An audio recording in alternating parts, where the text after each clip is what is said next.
Fill her up. You're listening to the Gas Digital Network.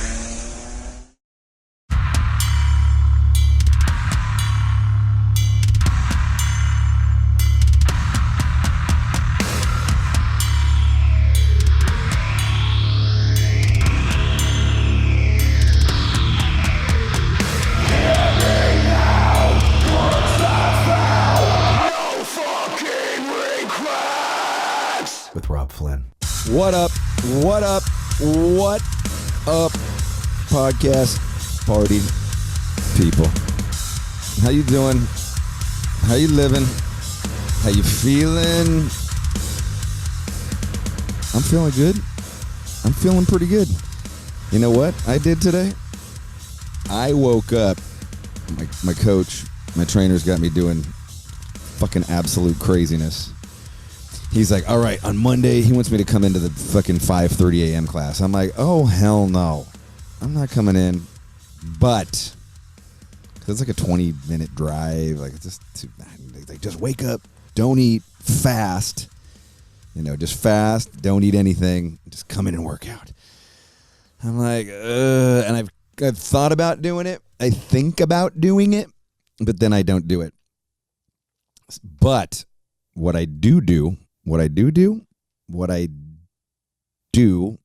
is I woke up at 5:30 a.m. today, and I got up and I just worked out right off the bat. So I got up, did hike around my neighborhood. My neighborhood's got kind of like, you know, some fire trails and hills and stuff like that. So I did a hike, got my blood flowing, no food, just, you know, put socks on, put sweats on, let's fucking go.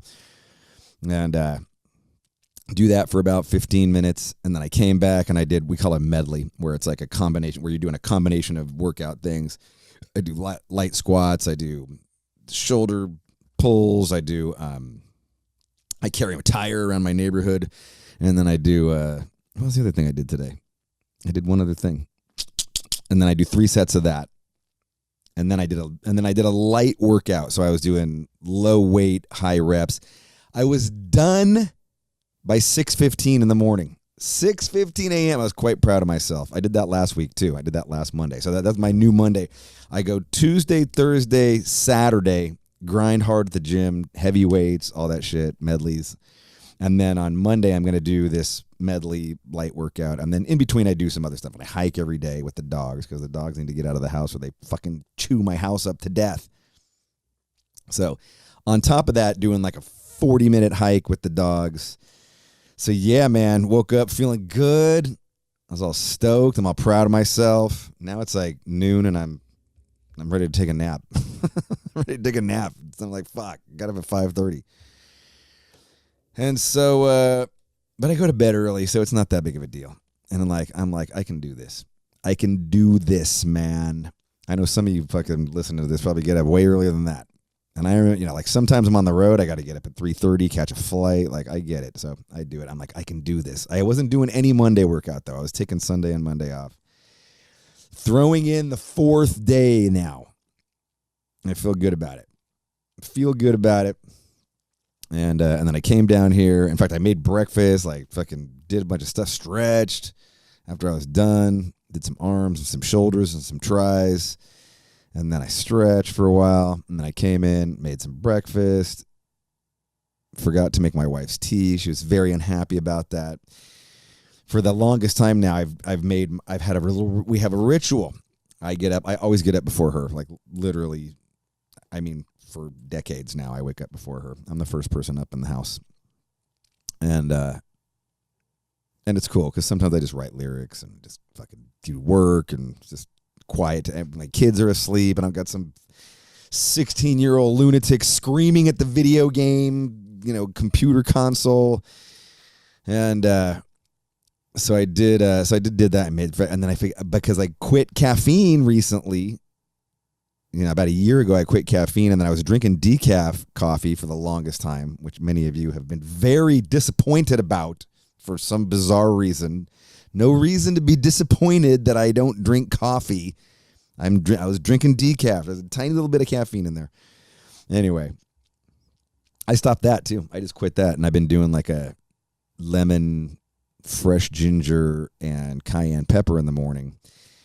And I didn't even do that this morning because I fasted. So I went and I didn't eat for like an hour, and then I was hungry by the time I was done working out. So I just had my meal. I do like this Garden of Eden, not Garden of Eden, but Garden of Eden protein powder shake in the morning. It's plant-based protein, and I put that. I got this greens powder, super greens powder I put in there. I put 10 grams of collagen protein, and then a banana, a teaspoon of peanut butter, and a quarter cup of blueberries. And it's awesome. So fucking good. I can jam on this shit every day. Makes me feel good. And so it's a great way to start. Vegan, completely vegan breakfast. That's right. I have a vegan breakfast almost every day. And then the rest of my day is pretty much fucking all meat. But I gotta take a break somehow. And then I eat these two. I eat these two sometimes. These fucking Perfect bars. I'm showing the video camera. The Perfect bar. Oh, these things are butter, dude. This is actually peanut butter, and it's so buttery. Fucking great. Keep these things refrigerated. Anyway, so I did that, and then I forgot to make her tea because I didn't have my lemon drink. And so she wakes up and she's like, "Oh, my tea, you didn't make it. Oh, God, the worst way to wake up." I'm like, settle down, woman. I'll make your tea. So I made her tea, and then we were good. Then she was in a better mood, and so yeah, it was a good morning. It was a good morning. Just getting up, doing all that shit. Hung out over the weekend. We did the epic, in case you missed it, and I don't know how the fuck you would have missed this, but we did the Blackening 14-year anniversary full album playthrough, top to bottom in order. Never been done. First time in history. Whole album front to back as part of the Electric Happy Hour. It was awesome. It was really awesome. Super fun. Played it great. We ended up, we got some live drum tracks, and we brought that into the fucking mix. And, up until now, we've been playing with no drums. So just to have the drums in there, it just made it heavy sounding. And I listened to the playback, and I was like, fuck, it sounds rocking. So it was a good vibe, man. A really good vibe. You just drink some beers, play some really difficult guitar parts, sing some crazy lyrics, and play some 10-minute songs. But turned out really good. People really, really stoked. And, I've got this new setup now where we're using it. I used to just do it on Facebook Live, and I just used like this little Rode mic. Shout out to Rode mics. They gave all this shit to me for free. Shout out to Rode mics, R-O-D-E. Anyway, I was using this thing, and I was plugging it into my phone. That's how I used to do it. But then Facebook kind of started being a fucking dick. So I decided to upgrade our live video rig that we had, and started doing it. And now we have the ability to stream it to all kinds of platforms. So we can stream it to Twitter. We can't stream it to Instagram, but we can stream it to Facebook, Twitter, YouTube, and Twitch. So I'm on Twitch now. So I'm just doing everything on Twitch. And so my weekly things, I just moved over there. Just Facebook there are a bunch of like fucking, I think I said this last week, so I'm not even going to go into it. Fucking dicks took our stars away though. And so now we're streaming it on there, and it's killer. Like a lot more people tuning in. Like the fucking vibe is great. Like it's less people on Facebook overall, but it's more people across all the platforms. And I got to say, like Facebook starts off high, but then they drop by probably 40 to 50%. Twitch and YouTube Live, killing it. They start off at one number, and they stay that number for 2 hours. They're in it. Those motherfuckers are the diehards. They're in that shit till the bitter end. They're there for the very last song. It's awesome. So it's kind of interesting. An interesting thing. And then I did an Instagram Live the other day, and it started off pretty big. I think it started off with like 400 people. Dude, by the end of it, it was like 80 people. I was like, wow, they don't give a fuck on Instagram. Like they're like, I don't want to watch this. I don't want to watch something for this long. So, yeah, it's kind of interesting just to, I'm always looking at like where, take a look at the data. What is it showing? Like what's working, what isn't working, constantly revising the things that aren't working. And, Facebook definitely still works, but, it's a big hit, and then it's a 40, 50% drop. Instagram is a big hit, but then it's a 75% drop in viewership. YouTube, Twitch, fucking killing it. So yeah, good information to know, right? When you're in a band, you've got to constantly reevaluate what you do, what you did, take a look back. At least I do. I'm constantly going, did this work? Did this not work? Did, you know, what worked? What didn't work? How can we improve this? How can we improve that? Constantly trying to make it better. And I'm stoked, man, because these happy hours, you know, they started off pretty low budget, if you will, and now it's like we got lights, we've got fucking multiple, we got a fucking live rig set up. The sound is killer. We just incorporated drums. It's like we're taking it to the next level every time. And you know, a lot of people, I ask people, hey, if you can spare some money, you can leave a donation, you can give us a tip, you can give us some over on Twitch, you can subscribe, you can, you know, leave bits over there, which is like 100 bits is like $1, you know, so. People do, and I joke about it. I say, hey, leave us some beer money. We drink some expensive beer, and it's true. We do drink some expensive beer, and that does leave us some beer money. But look, all that money that you guys are contributing, and you guys are contributing a good amount, it's going to the show. It's going to keep the lights on in the studio. It's going to pay for the Wi-Fi. It's paying to make the show level up. And, you know, at some point here, we might actually have like a pretty fucking badass online show every week. And I mean, it is badass, but it's, you know, like we might have like a full pro show here pretty soon. So that's what the goal is. That's what I'm trying to do. Trying to, you know, I love that we're able to play live. I mean, every Friday. I think that even once touring starts again, when we're off the road, I think we will still keep these up because I really enjoy doing them. They're very fun. So yeah, man, it's been a good few days. Been on a roll. Some good times. Anyway, very stoked with my guest today, man. Very stoked. This dude's a legend. Legendary Biff Byford. Fucking cool motherfucker. I met him for the first time back in 2008. We were doing, it was called Wacken by the Sea. Wacken by the Sea. So it was the part of the Wacken Festival. And they had done, it was an offshoot of the main Wacken Festival in different parts of Germany. Wacken, I don't know why I keep on saying Wacken Festival. And yeah, we just ended up running into each other like in the bathroom, and I was like, dude, Biff Byford, what's up? And he's just like, Robb Flynn, what's up? And I was like, and we hung out, and cool motherfucker, man. Cool motherfucker. Dude is he's a legend. Like, charismatic as fuck on stage. They killed it this day. Really cool to see. And I'm stoked to have him on here, man. And if you don't know Saxon, bro, you don't know Saxon, I'm about to school you with some Saxon, because this is the good shit right here. Some OG new wave of British heavy metal right here. Number one song on Spotify, Princess of the Night. Probably one of my favorite OG Saxon songs right here. Check this out. This is off of their album Denim and Leather. This is the 2009 Spotify remaster. 20 years ago, used to bring the mail to me through the ice and snow. I've sat alone and watched her steaming through the night. 90 tons of thunder lighting up the sky. She was the princess of the night. We saw the writing on the wall. She was the princess of the night. That's a fucking good new wave of British heavy metal right there. And then there's this one. I'm sure you guys heard of the Donington Festival, right? Right now it's called Download, but it used to be called Monsters of Rock. It happens on the Donington Racetrack Fairgrounds. This song is about the inaugural Donington Festival. It's called And the Band's Played On. They were lucky enough to play on it with Rainbow and some other bands. I think AC/DC.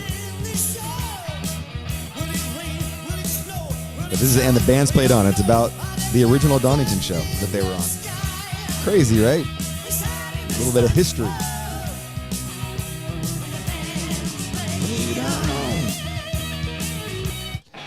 Wheels of Steel, baby.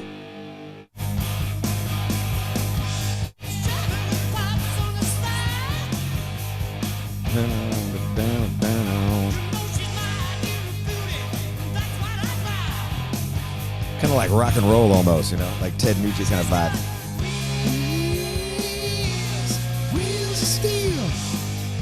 Check this out, though. They got a new record out. Where they're covering AC/DC. They're covering the Stones. It's called Saxon Inspirations. They're covering the Beatles, Jimi Hendrix, Thin Lizzy, classic rock.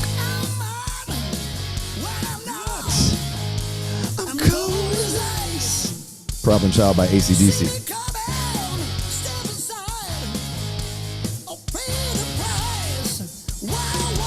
But if you didn't know, Saxon's had a hell of a renaissance in the last decade, putting out some awesome heavy metal records. This is a song called Sacrifice. Andy Sneap producing it, so the production's killer. Album's called Sacrifice as well.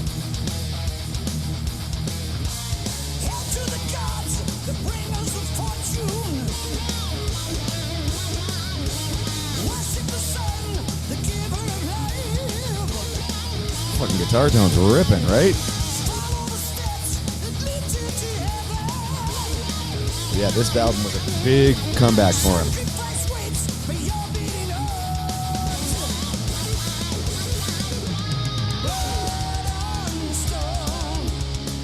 Fucking killer, right? Like they moderned it up. This is Stand Up and Fight. Opens with a guitar solo. All right, let's get into the song.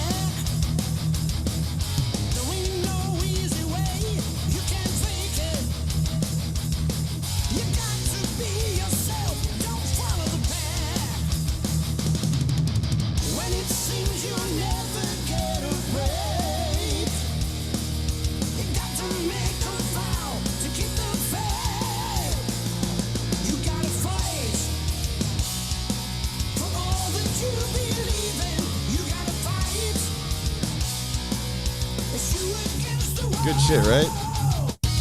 And this is Battering Ram. This could be on the new Trivium record. You know what I'm saying? So I tell you what, ladies and gentlemen, I'm going to get into my interview with the legend, the legendary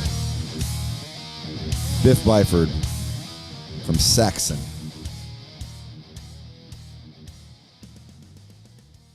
Biff Byford. How you doing, man? Very good. Yeah. I've seen your beard's looking splendid. Thank you. Yeah. Your hair is looking splendid as well. Well, I don't know about that. Yeah. I was talking to Darren Edwards, who's our, the publicist that connected us. You shouldn't do that. I should, and he was telling me all kinds of juicy details about Biff Byford's life, and I was just like, junk. He had this great story about how you were hanging out with one of the lovely ladies of Abba, I guess, back. All right, yeah. Tell. Yeah. Details. Well, we did this TV show, like we used to do back in the 80s. So we did this thing called San Remo Festival. It was like a lip sync thing, like any of the big, fly in, do a lip sync, fly out. And I think we did 5 or 6 Italian TV shows on one of the Power and the Glory album. And it was really mixed. There was like Peter Gabriel was on, Saxon were on, and Frida was on from Abba, and Casey and the Sunshine Band. And wow. What about that for a memory, eh? But it was like a Top of the Pop, Top of the Pops is, right? Yep. The old BBC thing. It was like that. You should have this, you went on and it was but it was in like a theatre, so you had like an invited audience. Okay. Who were obviously, the well-off of the city of San Remo. So it was a bit weird. But anyway, we all went out after the show to a disco, like a rock disco. And we were dancing to AC/DC and stuff with Frida. Yeah, she was a good laugh actually. And then the next night, we did like some interviews and lip syncing in hotels, and I think we went out again after that as well. So yeah, it was good. She was part of the gang of people out and about. I think we went out with. I don't think Gabriel came with us, Peter Gabriel, but or KC, but his backing singers came with us. So it was a good night actually. Lots of partying. So you were lip syncing with Bria from ABBA. Well, not together, no. Oh, not together. Okay. No, not together. So you didn't sleep with the girl from ABBA. There was no part. Even if I did, I wouldn't be telling you that, would I? Oh, I mean, come on now. A gentleman never tells. This is a clean rock show, mate. It's not a smoke show. You know what I mean? I'd have to do an opera interview for that. A gentleman never tells unless they're on the No Fucking Regrets podcast. Then he's free to tell. Exactly. Yeah. Right on, man. Oh, that's funny. That's a great story. So one of the bands did, so you didn't say KC went out? Pardon? KC from the Sunshine Band didn't go out? They didn't go out with us. Yeah. I mean, they maybe went to a disco. We went to a rock club. Right. You know. Right. So yeah, it was good fun actually. Yeah, we used to do a lot of that stuff back in the 80s because I mean we had a lot of hit singles, so you know you used to go in and do the song and then fly out.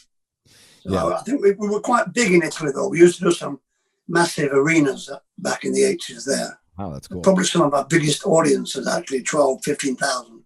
So we were pretty big there, I think. Yeah, that was a big thing back in the 80s too, to have like that kind of lip sync, like the band plays to a backing track and then I guess, or do you sing live and then the band? Well, I always used to sing anyway with lip sync. Okay. Sometimes the band played live and you lip sync for some strange reason. Right. Maybe they just thought things were so crap that they couldn't sing live. But most of the time it was just lip sync. And what we used to do is they used to turn their Marshalls up a little bit if they had them, any amplifier, and then I'd sing. So the lip sync thing's not very loud. So you'd hear yourself singing and playing. So you'd basically play along to the track. So it was like semi-live, if you know what I mean. Yeah. Yeah. But don't forget, you're not getting paid for these things because you just fly in for the record company to promote the single. Right. So you can't be taking trucks down there and things and putting on a full show. Yeah, you'd probably rent they'd have gear there for you to just. Yeah, they had the standard gear, Marshall cab. Yeah.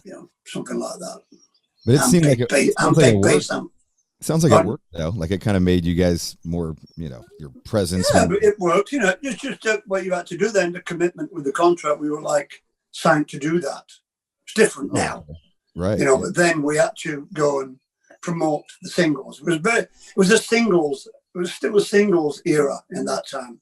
I think bands like Saxon and Maiden broke that singles thing, and we started releasing albums. Instead of an album full of singles, so it sort of harked back to the 60s and early 70s where, you would have like multiple singles and then the album would be, a bunch of singles like the Beatles albums. Right. The same sort of thing, Yeah. And you guys, so would you release a single first and then the record would come out later, kind of like how it is now? Sometimes we release 3 singles first. Okay. Sorry. Yes, there are 3 singles sometimes, Well, I mean,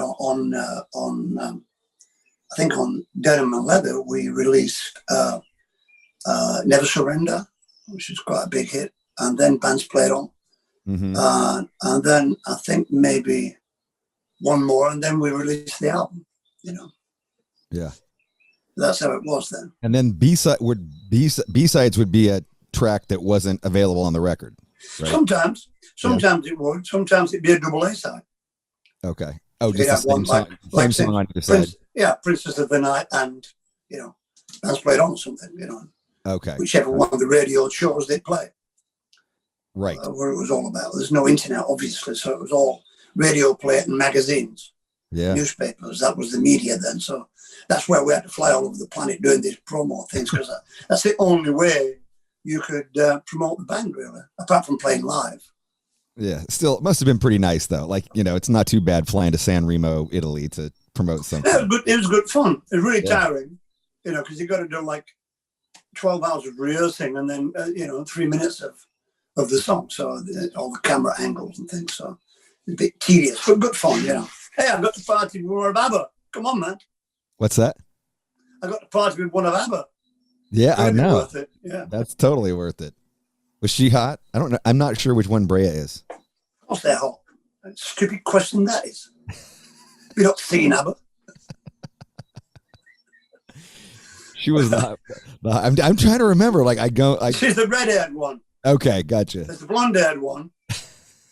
Agneta, Yeah, I think. That's what I was kind of imagining. Yeah, who's Frida, yeah? Oh, I'm a sucker for redheads too. Obviously, Frida's a bit more of a rock chick than Agneta, but I never met her. She was there doing her, because she had an album out as well that Phil Collins produced. And I think it was around about the same time. So I think she was in town probably. Because it's the San Remo Film Festival is what it was. It's a bit like Cannes, yeah. But they have these music festivals as well. Okay. So it was a pretty big deal in the sort of music and fashion world, you know what I mean? Yeah. Yeah. I mean, our fans didn't really like it because, we were the first rock band to play. So I think a lot of them thought we sold out. But, after that, I think Purple did it and Van Halen. So we sort of opened the floodgates down there a little bit, Yeah. And then you made it cool. Well, not after, yeah. Yeah. Tell me about this covers album you got coming out.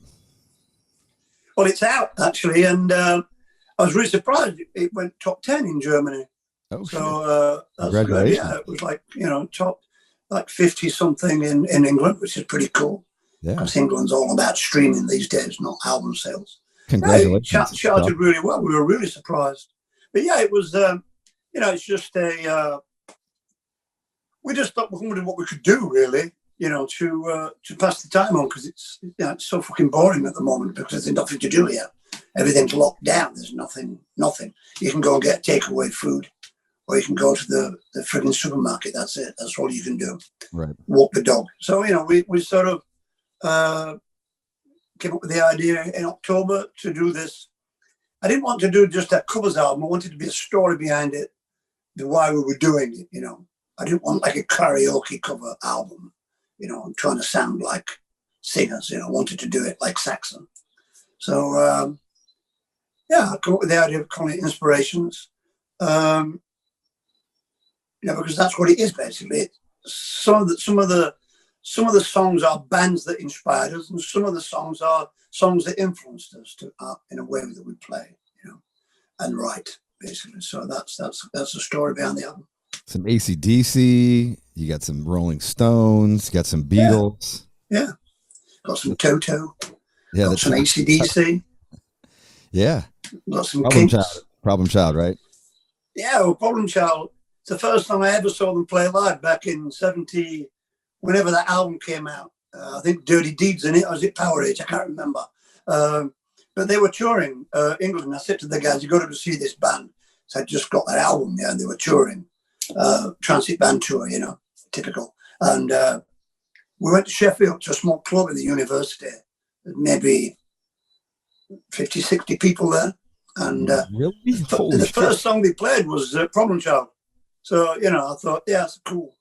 I'm not going to do Highway to Hell or Back in Black, the more famous song. I wanted to do something that meant something to me, and that's a song that it changed my style of writing a little bit, Wheels of Steel would be no Wheels of Steel without AC/DC, I don't think.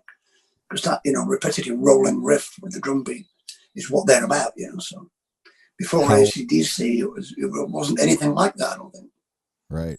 I mean, the thing that I just had the author of this Bon Scott book named Jesse Fink. He was on a couple of weeks ago on the podcast, and he wrote a really cool Bon Scott book that really kind of dives into it.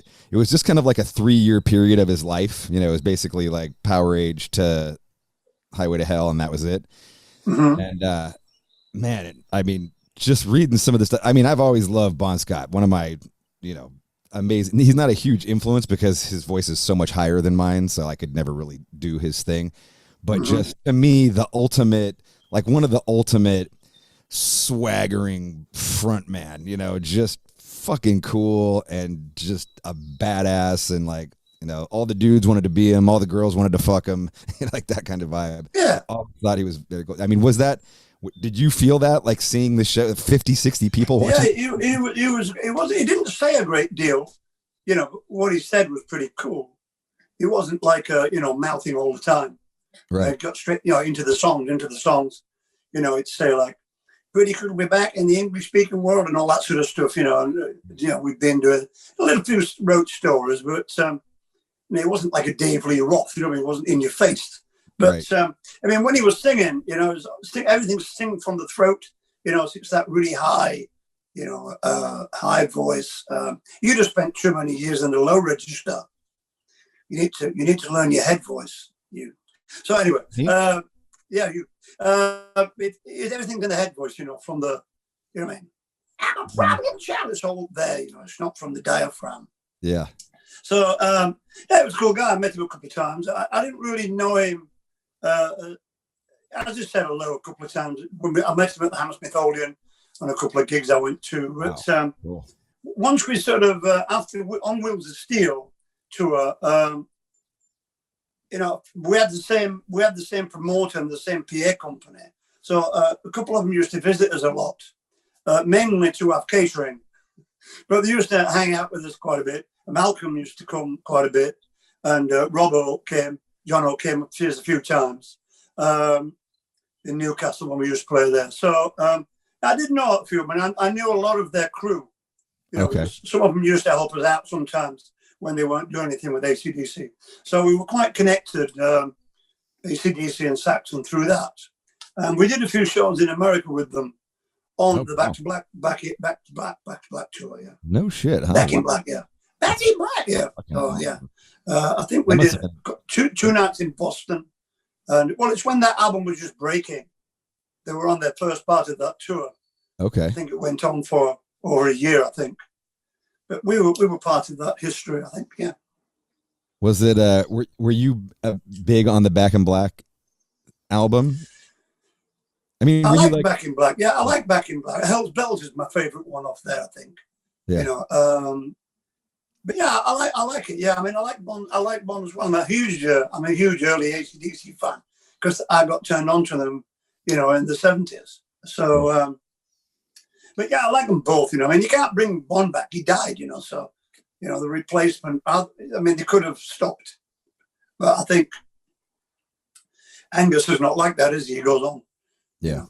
And they went on to great things, and I think, John was a great replacement, fantastic replacement. Yeah, it worked fantastic. And he sings Bond songs really well. He's got that head voice as well. But, you can't compare the two. They're different. No. I don't think Brian says anything much on stage, really. Just gets the crowd going a bit. He's not the same as Bond was, Yeah. But, I like them both. And fantastic band, still around. Yeah, right. Yeah, it must be weird to still see bands around from when you started sometimes, right? It must be a good feeling and just kind of like, wow, the band has lasted as long as us. Yeah, I think it's good. There's a few left, obviously, that are still bands. I suppose the Rolling Stones, the greatest one of them, that are still together. And they've been going a long time now, 50 years maybe. Yeah. But, it's good to still be in the business. And, you have health problems along the way. And, if you can get through them, then keep going, really. Never surrender. Never surrender. Somebody wrote that song. I can't remember who. What's that? Somebody wrote that song. I can't remember. It's also the name of your autobiography. It is, yeah. Yeah. Yeah. Is there good money in, like, if you put out an autobiography, do you make money? Well, the more famous the person is, the more money you make. Right. So yeah, it does okay. It's not up there. It's not up there with the great ones. Right. But yeah, it's there if anybody wants it. They can buy it on Amazon or one of the big platforms. Was it? How long? But it's not on Kindle and things like that. It's not like out there on the internet where you can read it. Oh, really? Personally, I think it should be, but the publisher doesn't like it. Yeah, I was going to say I read all my books now on my iPad. Yeah, well, I like it, and I like that. Sometimes if I'm traveling or driving, I like the audio books as well. Right. Did you do an audiobook?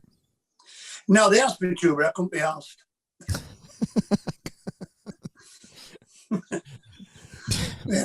Why not? Why not? That would be awesome to hear. I ain't got time, you know. I ain't got time. I'm busy. Right. And I'm busy tonight, you know. Me and my son just made an album. I'm just listening to the mixes now tonight. Yeah. So one of the 2 or 3 mixes have come back. So that's going to be the next album that comes out.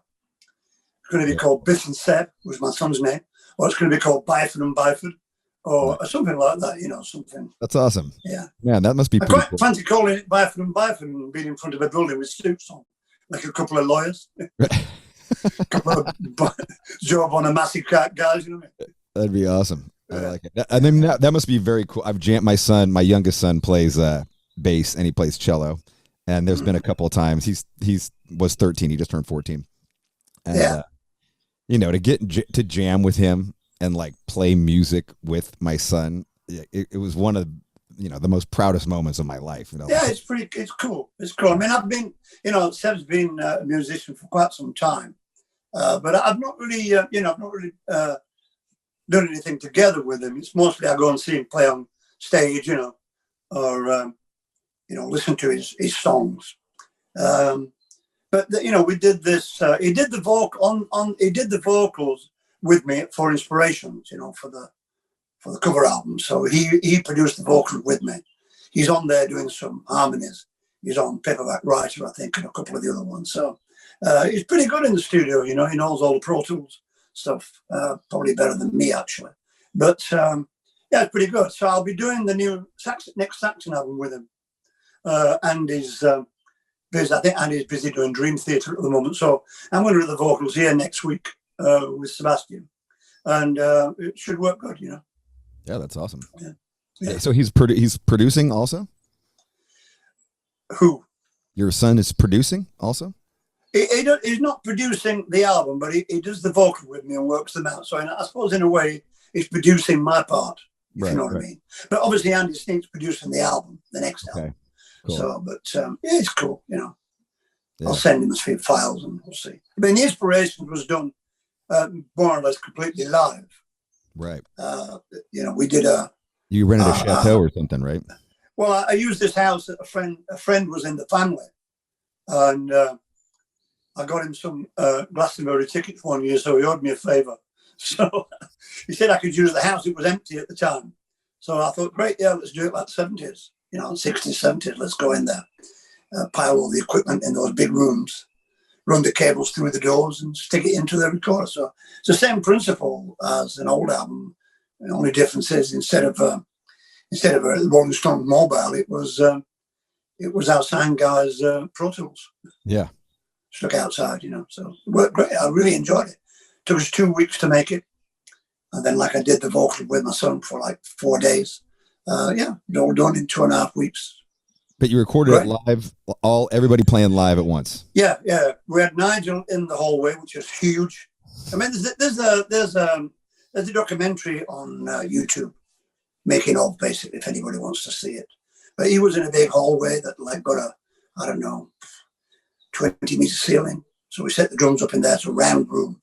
Sounded fantastic with all the snare reverb, natural reverbs. Right. And then he had double doors into the library. So we were in the library and Nigel was in the hallway. So we were able to, you know, connect. Yeah, that's awesome. And we just used, we all used headphones on Bluetooth, you know, and bridge it up that way. So it was great. Yeah. I mean, that's like those old records you hear about, like, you know, Zeppelin 4 or. Yeah, that's why I did it, because we heard all these stories back in the day. You know, God, that must be really cool to do it in a chateau or do it in a manor house, or, you know, I thought, I'm going to do that. If I get the chance, I'm going to do it. And I would do the next Saxon album like that, actually, if I could. It's a fantastic experience because, you know, we all lived there and ate there. So, you know, my wife was cooking some meals for us. You know, we were bringing them in, sticking them in the oven, and just, it was a great time. Very, very like the old days, very together, very focused, you know, on music. Yeah. Everything was shut down, you know. So, that's awesome. Do you guys all still get along good? Like after all these years, you still get along? Yeah. We all get along, yeah. I mean, you know, some people can get a bit, you know, baity sometimes, but that's how it goes, you know. That's I mean, it's difficult when I'm producing an album. It can be difficult, because you sort of end up in like a boss situation. Right. So some of the guys will kick back against that a little bit sometimes. Yeah. Right. Who the fuck are you talking to type thing? But most of the time, it's all right. I mean, keeping 5 guys together focused on a project is really hard. It is. And especially when you know them as well as I know them. So you can't. They're not young kids. You've got to explain what I want to do. More, if you know what I'm saying. I think when you're with a young band, they just do what you want because they think you're wise. Right. Do you know what I'm saying? So totally. But I like producing. I like it. I like getting the ideas and working on different sounds. It's pretty cool. Who's the oldest member of the band? Longest member of the band next to you, the drummer. Paul Quinn. Yeah. Yeah, Paul. Yeah. So you guys are original, like from the very beginning. Original Saxon. Yeah, we were in a band before Saxon. Called Son of a Bitch. Oh, no, actually, no, called Coast. That's the best name. That's a great name. Coast, we were called, like, the sea, Coast. Okay, gotcha. That was our band. And, it was a 3-piece band. I played bass and sang. He played guitar, and we had another guy, a friend of ours, on drums. So we do a lot of jamming stuff, like a bit like Cream, and a bit more, a bit of prog rock, tempo changes and, different styles going in and out of different things, movements. Some of the songs were like 15 minutes, which was pretty cool because when we did a game, we only did 2 songs. That was it. Right. But then he switched to drums? Pardon? You said he switched to drums? No. No, the drummer stopped playing. He got a job. Okay. But no. Yeah, that's awesome. I mean, that's a long time to be with another man. Human being. Yeah, it is a long time. I mean, that's like 40 plus years. Yeah, 40 odd years. Yeah. I mean, the thing is with Paul, I think we're both really good at what we do. So we have a natural respect for each other. Do you know what I mean? Yeah. I think Paul is a really gifted guitarist, and his style is very unique to him. And I've worked with a lot of guitarists, and Paul is always able to bring out that bit of brilliance, And so we've stayed together really because we, I suppose we're like brothers. We argue like brothers, and we love each other like brothers. That's how it works for us, Right. But I know all his little foibles, and he knows mine. But, it works all right. I think basically we don't spend a lot of time together, really, because we're not. We're both sort of Capricorns for a start. So I think we can clash if we spend too much time together. Whereas Doug is completely different. I mean, he's a brilliant guitarist as well. But I hang out with Doug a lot because he's quite a calming experience. Doug is quite laid back. Mm-hmm. And, I spend a lot of time shopping and going out and seeing historic things with Doug when we're out and about on tour. So, yeah. So I think it works really well. Nibs, there's another dynamic. I think each person in Saxon is really charismatic in their own right, and they all have their own thing that they do. And I think we just leave each other to do our own thing and come together when we are needed to come together. If you know what I mean? Your bass player is on fire. He's awesome. Yeah, he is awesome. He is awesome. And, he was the greatest find in the planet, Nibs Carter. Yeah. He was a session player and professional drinker. Oh, okay. At a studio that we used to work at. Right. A place called Chapel Studio in Lincolnshire. I recorded there. In the UK. Yeah. So he was just a young kid that hung out and played bass when anybody wanted him to, and drank a lot. But he learned to play bass from listening to Rush albums. Wow. So if he knows all Geddy Lee's bass lines off by heart, yeah. So if you ever get a chance to jam with him, you should do a Rush song. Okay. He knows them all. Yeah. Yeah. But he's really charismatic on stage, too. He's like a fucking beast on stage. It was cool. Yeah, well, the thing is, it was really virgin guy when we met him. I mean, I don't mean virgin in sex wise, but I mean, he'd experienced nothing. He's a young guy. He got two older brothers that, were big drinkers as well. So he was a big drinker, and he ended up in this studio just chilling there, like just doing the odd bit of work for money and drinking a lot. So he was our bass player that we had, the replacement for Dawson, Steve Dawson, didn't work out. He was a bit like flat sand. It was nothing on spark. A lovely guy, but he didn't really bring anything songwriting wise to the band. Yeah. And Nibs was, up for it really, songwriting. And he watched every other bass player in the world. From Phil Lynott to Geddy Lee to everybody. So his style is an absolutely manic style because he's got everybody in there. Mm-hmm. He's like a death metal band, come Deep Purple, come Rush, come Sex Pistols. I mean, he's got everybody in there, and he's created this unique style. You're gonna have to go somewhere to keep it up over the years. What's that? You're gonna have to go some to keep it up. He's gonna have to what? You're gonna have to go for it to keep it up as he gets older. Yeah. But he's great. He's great, and he's an absolutely brilliant bass player. Yeah. And he's a great guitarist as well, and he's a great drummer as well, actually. So, I mean, all the members of the band play other instruments, Yeah. And I play guitar, obviously bass, a little bit of keyboard. So we're all, I wouldn't say multi-instrumental, but we can all play different instruments to a certain level, So it's pretty good, really. Speak the language to each other. It's a great partnership, that we have together. And, I mean, I write a lot of songs now with Nibs. Okay. We do write some songs together, Saxon, but a lot of the time I work with Nibs because he's like a fucking machine, He's writing stuff all the time. And the way I work with Nibs is, I mean, if you're interested, are you interested? I am interested. So the way I work with Nibs is that he'll send me a load of stuff, and I'll listen to his stuff. There's no vocals or anything on it. It's just guitar riffs to his drum machine and a bit of bass guitar. So what I'll do is I'll just pick out really cool guitar riffs that I like.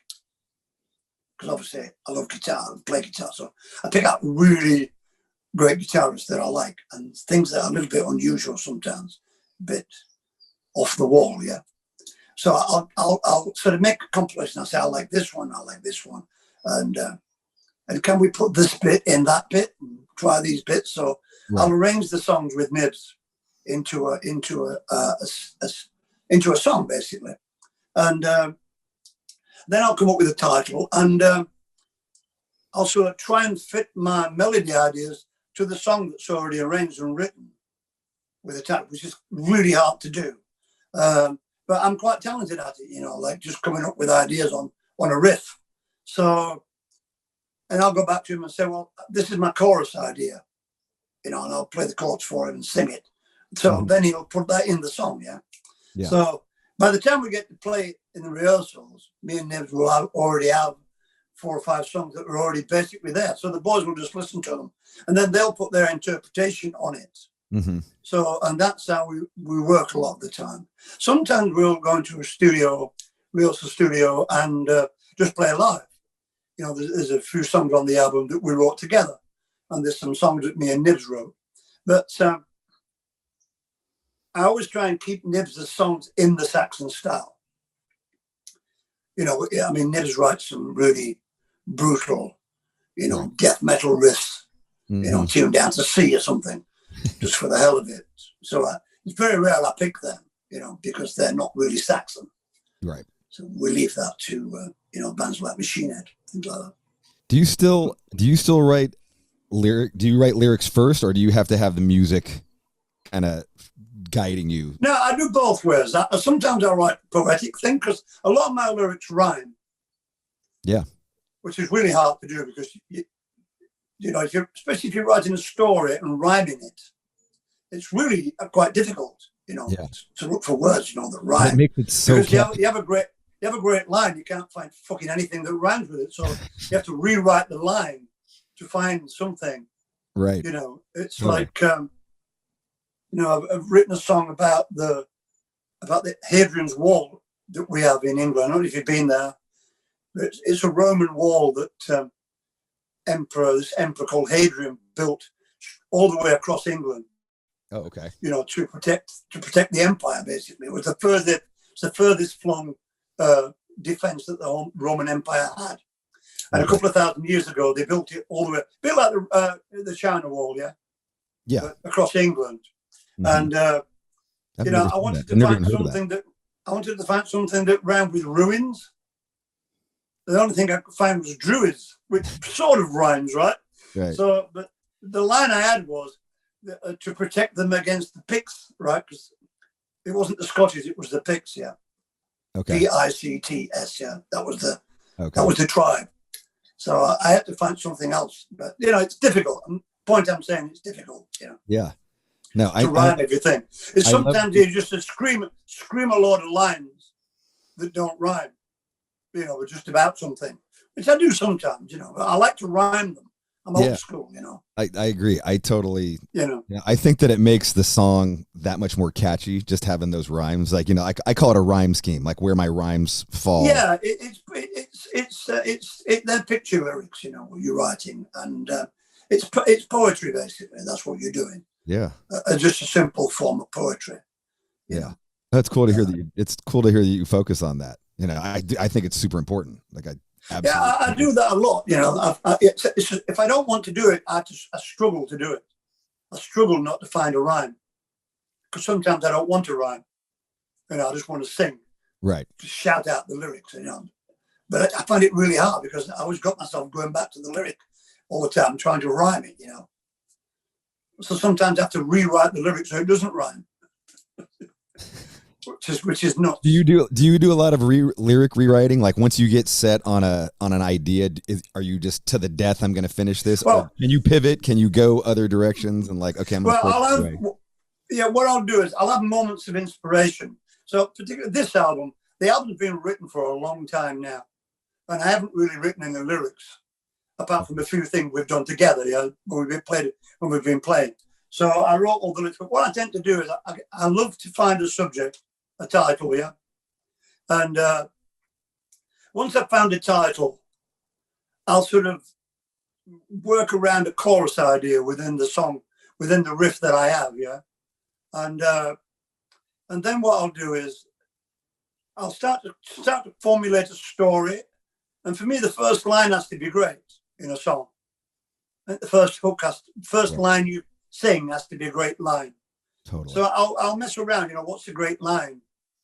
You know, she was an iron horse 20 years ago. You know, that sort of thing. And then I'll write the first verse.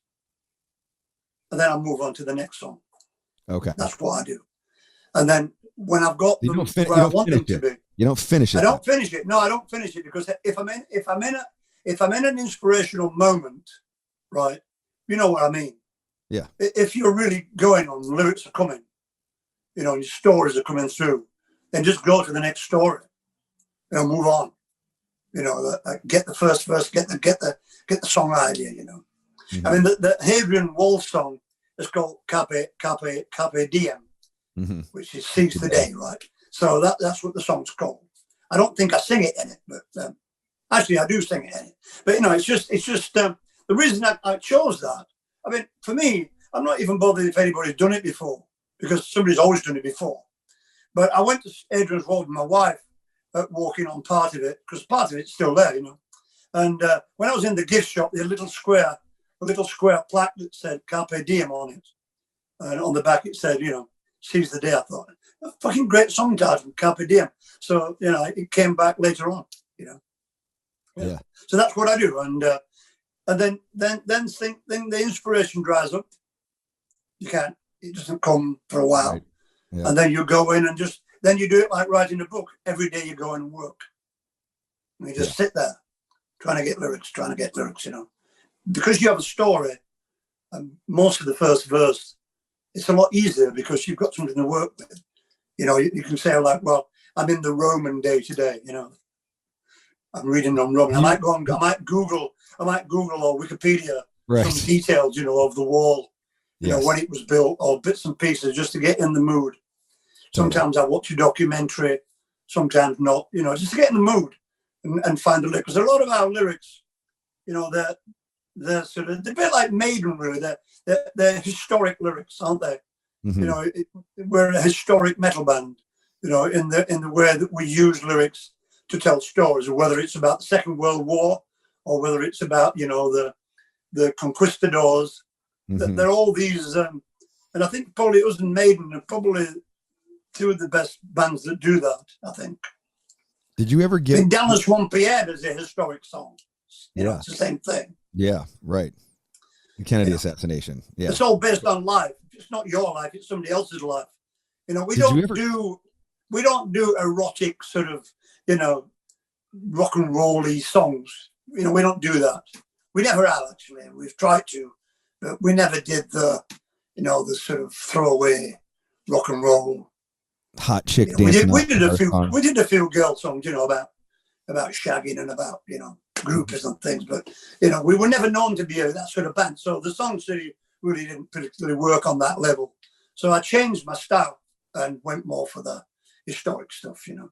Did you ever go through, you know, I recall metal went through a phase where people were writing about, like, a book would come out or a book had been out, and then they would kind of take that book and then kind of distill it into For Whom the Bell Tolls, you know. Anthrax did that a lot with, like, a lot of Stephen King albums, stuff like that. Well, I've used book titles for song titles, definitely. Mm-hmm. Definitely. But not necessarily about what the book was about. Well, sometimes it is, and sometimes it's not. It might just be a phrase, you know. Right. It'd be a phrase in a book that I like. You know, it depends. I do read a lot, particularly when I'm on the road. So I'm quite well read. So, you know, I'm always getting ideas, you know, like on Bathroom Away, a song called Made in Belfast, which is about the building of the Titanic and the shipyards in Belfast, basically, and the people that live there. Mm-hmm. So, you know, maybe somebody uses my titles for books. Right. Because there's a book came out called Made in Belfast after the song. So maybe I inspired somebody to use that, you know. That's cool. Works both ways, doesn't it? Do you stay away from concept albums, like an album that has one long story? I'd like to do a concept album. But I don't know. It's still hard to me. Well, some bands do albums. They just link it together with keyboards and a few guitar parts and call it a concept album. But you know, I'm sort of old school. You know, for me, a concept album, every song has to connect. Right. You know, like Yes. You know, some of the great Yes albums. You know, they all connect in a spiritual way sometimes, if not in a sort of title way. Close to the Edge, brilliant. Right. You know, yeah, you're a big Yes fan, huh? The Genesis songs, you know, Selling England by the Pound. It's all, but it's easier for them because they have keyboards, so you can link it. It's so easy to link. I'll probably ask Rick Wakeman to do one with us. That'd be good. You know, he's a mate of mine. Probably do it for. That'd be cool. Probably do it for a few quid. So yeah, on Airy or something. Yeah, I mean Don's great, you know, but Don's not from a prog band. Right. Rick Wakeman is, you know. Don's great. He's played on a few of our albums. Oh, has he? Okay. Yeah, he's cool. a big Saxon dude. Yeah, he loves the band, and we love his stuff, you know. Did you guys meet him through Ozzy from the Ozzy band? I think we met him before Ozzy. I think we met him. I think maybe was he around? Was he in Whitesnake for a while? I can't remember. It was in one of those bands, early bands playing keyboards.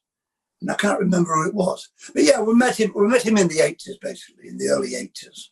Right. Like we met everybody, you know, like Michael Schenker, we met then, and, you know, Baker Gervitz brothers. We made a lot of friends back then, you know. Yeah. And I imagine they're still friends today. Yeah, we were in London a lot, making albums. Mm-hmm. It seemed like we were making albums every fucking week. But we were in London a lot. Then, so right? we were in Stringfellows a lot. We were around, people were coming to gig. We met people at gigs, I knew a lot of people. I used to go out with Phil Lynott a few times to Stringfellows, and it was just a great time. That the 80s, we were all writing really great music, and we were all on TV, we were all on radio. We were all breaking quite big around the world. How was Phil Lynott to hang out with? Was he a maniac?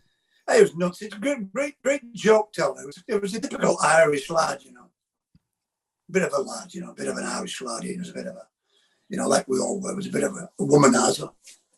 But that's what you were then. You were a rock band womanizer.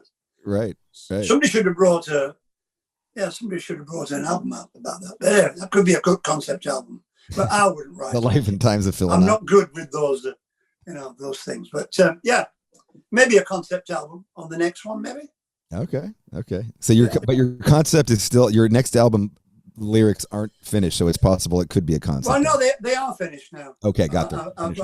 They're finished. I finished them last week. So, in fact, while I was waiting for mixers to come through, I was singing along to the tracks today. It's going to sound great, actually. Awesome. Sound good. Yeah, very Saxonish. Andy Sneap's awesome, right? Like, he's the best. He's great, Andy. And he's pretty cool because he was helping us out during Inspirations, and he's helping us out on mine and my son's album. So it's cool, Once Sneap's in your family, then he's in there forever, I think. Yeah, he's a funny motherfucker. Yeah, he's a bit crazy. He's not as crazy though since he stopped drinking. Oh my God, yeah, he was a fucking maniac when he was drinking. He was a maniac, like the drink and the nose, But yeah, he was nuts. I'd get a random FaceTime from him and Nick Barker, and they're just like, "We're frying on ecstasy and drunk and shooting shotguns in the backyard." I'm like, exactly, yeah. Check it out, Rob. Like, sweet. Yeah, it's nuts. But yeah, should have calmed down since. It's a bit like Nibs as well. He's calmed down a lot. Nibs. I see. Okay. Off stage, because he was like, like having 5 bass players. Right. I mean, I suppose do you still drink? Are you still, imbibe? Yeah, I'm drinking. Yeah, not a lot though. Yeah. I'll have a bottle of wine every now and again, get shit faced. Yeah. Nice. But do you drink on tour still? Not. Well, yeah, sometimes I do. We're a big party band on the bus. We stay up late and we listen to music. Yeah. And have a really good laugh. Mm-hmm. There's always somebody traveling with us, an agent or a manager or somebody's girlfriend, or there's always somebody there to party with. So we've always been a pretty big party band. Just people didn't realize, they thought we drank tea and we were very boring. But that was pretty good. I never, just so it said, I never thought that. Like, yeah, but you guys had that. No, you had that one record, and on the back of it, it listed like we drank 2,300 beers, and didn't you list out all this? It's interesting though. It's interesting. But we sort of, we still party hard, and you can't go absolutely comatose. You've got to have a few drinks and go off to your bunk. It takes a toll on your throat, right? Nibs would stay up for 2 days. Wow. It'd stay up for 2 days and do 2 gigs in between. And, what I used to have to say to him, look, Nibs, you've got to go to fucking bed, mate. You're going to, right. You've got to be you set such a level on stage performing live that, if you go out there and just stand there because you're too fucked up, right, then people are going to wonder there's something wrong with you. Yeah? So you're going to have to gig first, drinking after. Yeah, it's not drinking first and then the gig. You're not a young boy. We're not a young band that's just gone out there and just find everything's for free. Just take everything. I thought that you guys. The last time that we hung out in San Francisco. You guys came and you played in. You were on tour with UFO, and I can't remember where you played. weird place. But we hung out. And we all were. Yeah, that's right. Yeah. And you guys were all drinking, and I was just like, look, and you're like, dude, you should go check out UFO. Like, they're maniacs. And it was like the keyboard player only does cocaine Thursday through Saturday or something. And I was like, holy shit. It was pretty out there, I must say. I was like, pretty out there. I mean, we had a fucking fantastic time with UFO. I mean, they were just as crazy then as they were in the 80s when we toured America with them. And that was with Pete Way, you know. So, right. I mean, Pete Way used to follow me around asking me if I got Jack Daniels bottle in my room. Right. So, you know, there's fantastic memories. But it was a great show with UFO. They're absolutely incredible band. And Phil's so cool, you know. I mean, Phil is such his humor is so cool, you know. Yeah. Me and him got on really well, you know, because we both have quite, you know, dry wit. Yeah, it was a great show, man. You guys killed it.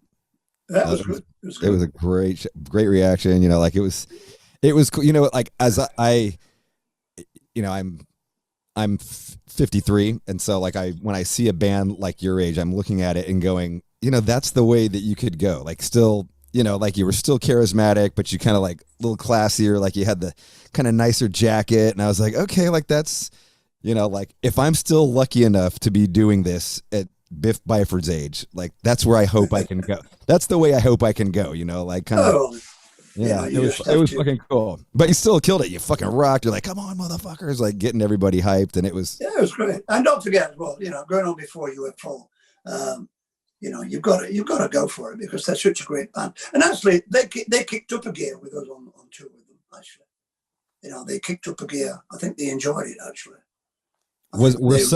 they really enjoyed playing, and we were like, no, mate, look, you got to put in shoot, yeah. We're saying to Phil, look, you go ahead, shoot's fucking best song. Put it in the set. Really? I was like, yeah, put it in the fucking set. You know, if we've got to play the new album, like fuck the new album, get. Right. They shoot in there. But, you know, eventually it would go into the set. So it was cool, you know. So we were helping them to write their sets, you know. That's awesome. And you know, like they just probably got in a rut where they're just like, oh, you know, we don't play that song because whatever. And I just think I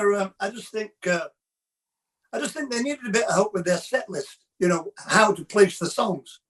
Right. You know what I mean? Because it's important to hit people with like 3 or 4 great songs, I think. For us anyway, you know, I always think that come with a great song, you know. And if your album's called Thunderbolt, then maybe start with that. And then hit them with some big songs, yeah.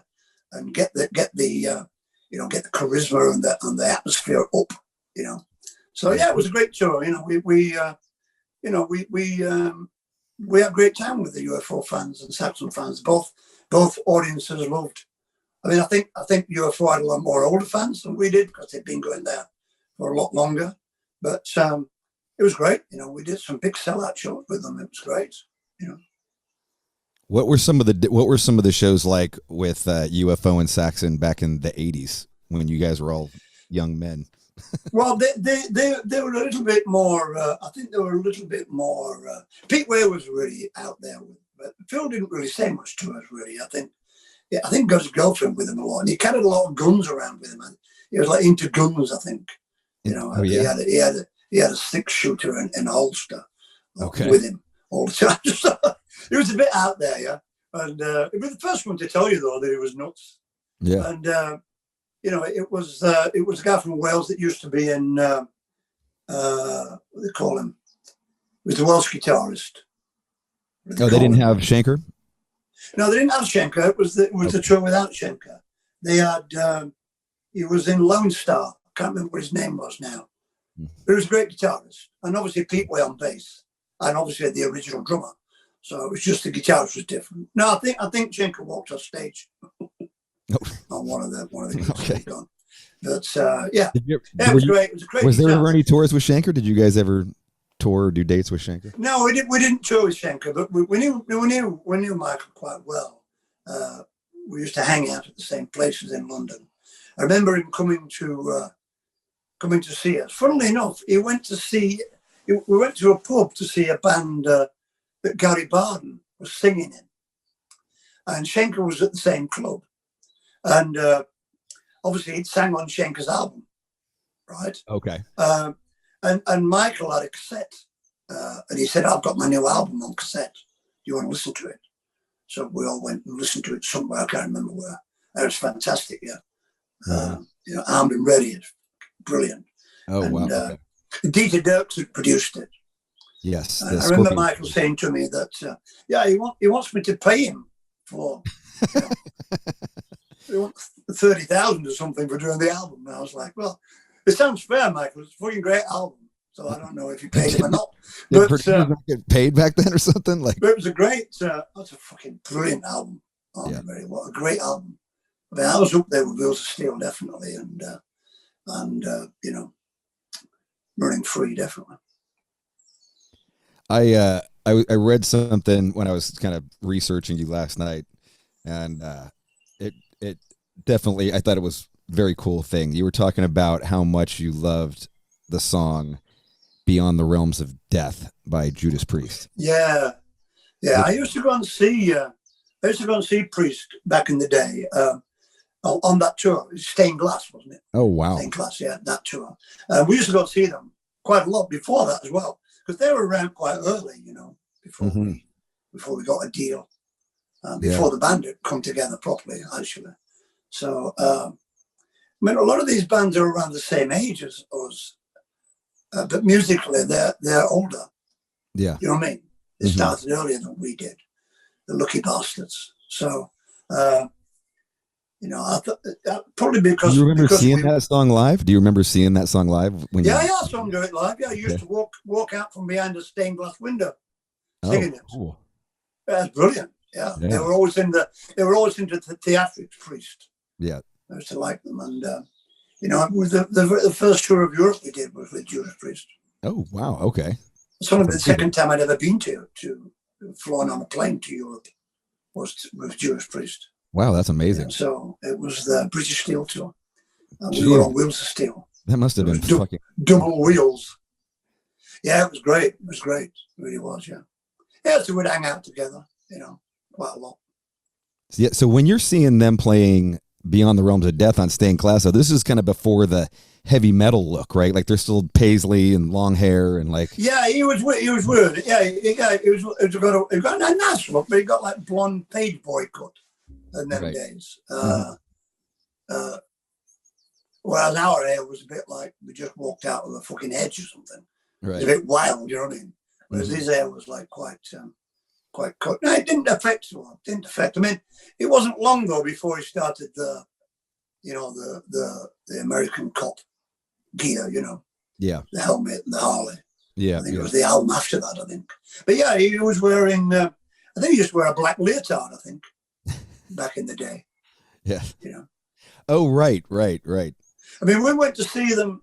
We did a couple of shows with, I think it was a Levi promotion, and there was 2 shows at the Rainbow, and we did the first night with Whitesnake, basically, and Judas Priest were on the next night with Iron Maiden. So that was great. People remember it. They've still got their tickets still. So obviously they both sold out. Fantastic gig, the Rainbow. At the Rainbow in London? In London? Yeah, Rainbow Theatre, yeah. Okay. It's like Hammersmith. They call it a Rainbow. Okay. In fact, it was more famous than Hammersmith. It had more. Hendrix played there and things like that. So I remember sitting in the balcony watching Maiden and Priest. It's great. On your Inspirations record, did you see most of the bands that were your inspiration? I mean, like, did you see Hendrix? Did you see? No, I didn't see Hendrix. Yeah. No, I didn't did you see the Hendrix. Beatles? I think Graham Oliver saw Hendrix, and maybe Paul Quinn did. Okay. So yeah, I think yeah. So yeah, we're gonna have to ever see the Beatles? No, only on TV in 1963. Right. No. The first bands I saw of the bands on there would be, so try and see what there are there. I think I saw the Stones at a festival. Okay. Yeah. We're going to have to wrap it up now, Rob. I'm sorry, but okay. I just got a message on my phone saying dinner's ready. Okay. No problem, man. Hey, dude, I You don't want to get me in trouble with my wife. Definitely not. Happy wife is happy life. But it's been great. Let's do another one and catch up. For sure. Some more if you like. Man. Yeah. Finish the story, yeah. For sure. If that's all right. Yeah, man. No, all good. I appreciate you taking the time to jump on, man. This has been a big deal. I mean, I get asked to do a lot of these things. I could be doing these every day of the week, but there's no fun in that, is there? No. Definitely So, not. yeah. Yeah, so you're good. You've had an hour. I tell you what. You've had an hour of me, Rob. An hour. And that's a lot. You're a legend. I got an hour with the legend. You know, and I do consider you a legend. I tell you what, just to wrap it up here, I saw, and I've told you this story before, but the first time I ever saw Saxon, you guys were opening for Iron Maiden on the 4th album, Peace of Mind. And Peace of Mind, yeah. We were you guys on Power and the Glory, right? Yeah, Power and the Glory. That was a great show. Dude. I mean, people still send me messages saying, dude, you blew Iron Maiden off stage. No. They're not fucking lying. You fucking I went in there. I wasn't even the biggest Saxon fan. I was more of a Maiden fan at that point. Yeah. You guys fucking blew Iron Maiden off of the fucking stage, dude. Like, I was blown away. They came on and I was like, wow, this is not, just, I don't know what it was. Like you had your spandex on and the fan blowing your hair and I was just like, Jesus Christ. I love Maiden. I love Maiden, but it can't take anything away. It was a great package though. Yeah, totally. And I'm sure you wanted to blow them away though. Like you're not going up there to be like, I want to be almost as good as I'm going to fucking that's the same now. That was the same when you saw with UFO in San Francisco a couple of years ago. We don't hold back. We don't slow down. Yeah. We can be best of mates. Marry the guy's sister, but totally. Yeah, marry the guy's. Oh, yeah, my phone's going flat as well. We can marry the guy's sister, but we'll still kill when we go on stage. What I mean? Ladies and gentlemen, right there, that was the mighty Biff Byford, Saxon. No fucking regrets. With Robb Flynn.